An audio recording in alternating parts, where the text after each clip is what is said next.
A phone call at his desk to Allison, his mom, at 9:12 a.m. and said, "Hi, Mom, this is Wells. I want you to know that I'm okay." That's the last that they knew about their son until his body was found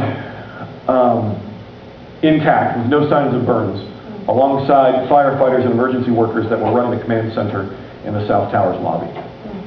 The towers fell.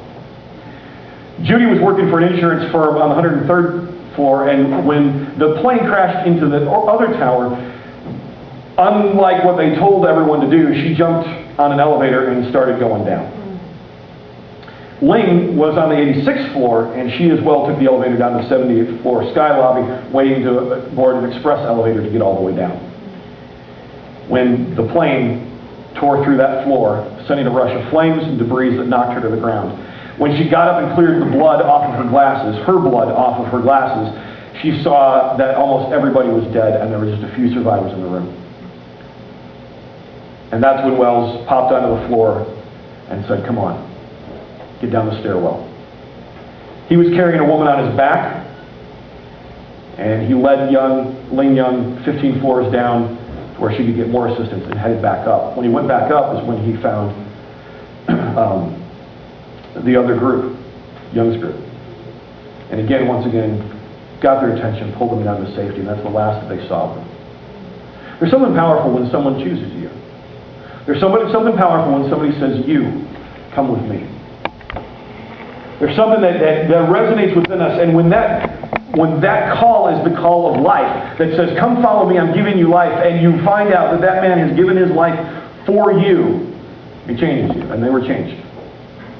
They didn't know who this guy was. They didn't know anything about him. All that they knew was that he was wearing a bandana over his face. You see, his dad had always carried a bandana in his back pocket. He started doing the same thing. So when the towers fell and all the dust and everything there, he tied it over his face to work as a filter so he could breathe.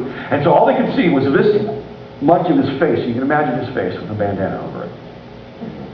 As they went through, as they saw stories, they'd go on the internet. One of them would take a bandana and cover the picture, trying to find that those unmistakable eyes that led them to safety.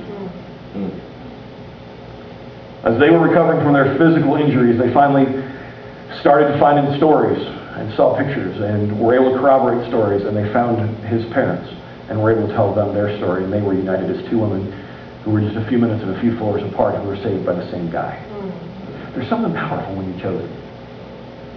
Now, all of us at some point want to be chosen. You want to be picked. I mean, it's great to be picked. You remember when you were in elementary school and you played kickball? How many played kickball in elementary school? Be brave, yeah. You remember when they used to pick teams? That is the worst kind of child abuse that there is. Amen. Everybody lines up against the wall, and you all know who's going first, second, and third, right? You know the kids are always going to be the first, second, and third kids. Randy kicks that ball like none other. He's number one. Everybody knows Randy's going to get picked first.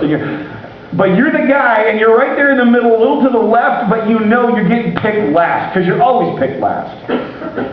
You wish someone would pick me first. You're looking down, scuffing your feet, because can we hurry up with the agony? There's 4 people left. Maybe I'll be picked fourth to the last. Just this once, that'd be great. Third. Okay, maybe just like not the last one, next to the last. Oh, I'm the last one again. There's something powerful. We want to be picked. We want to be chosen.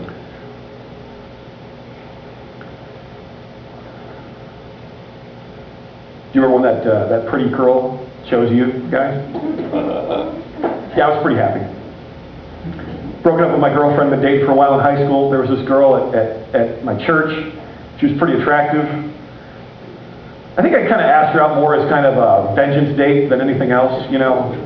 You break up with me, I'll get a girl prettier than you and bring her to the banquet, you know. I know none of you have done that. Some of you are looking at me with disgust. Some of you are trying to avert your eyes because you don't want to admit that you at least thought about doing it.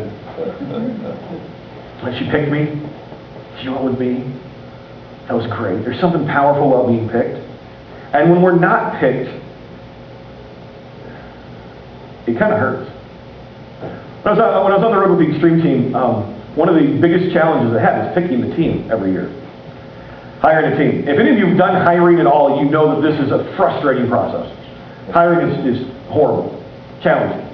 Because The interview process, you pick up some things, but there's a lot of things that a person will never tell you. Like, I'm a really horrible worker with no really good focus skills. I can't focus on getting the job done to save my life. They don't tell you that, really, when you're doing an interview usually. And references either tell you way too much, like, oh man, when they were 3, they really had some potty training issues. And you're like, this has no relevance whatsoever to my life right now. What I'm interviewing. I'm telling you guys. Or they tell you absolutely nothing. Well, we were on the road, and this girl met us, and she said, I really want to be on the road. We gave her an application, but from meeting her, I knew that there were some things wrong. Just knew that there was some instability in her. And so as we went through the hiring process, we looked at her application and passed it on. At the end of the application process, we would send a letter out to everybody who'd applied saying, thank you so much for applying, but God has someplace else for you to be. We'd write it nicer than that, but that's the gist of what it said. Thank you, and bye-bye. We tried to coach the Dear John letter nicely. And the funnest thing was calling the people that were hired to say, hey, get a plane ticket. You're coming out, you're going on the road for a year. That was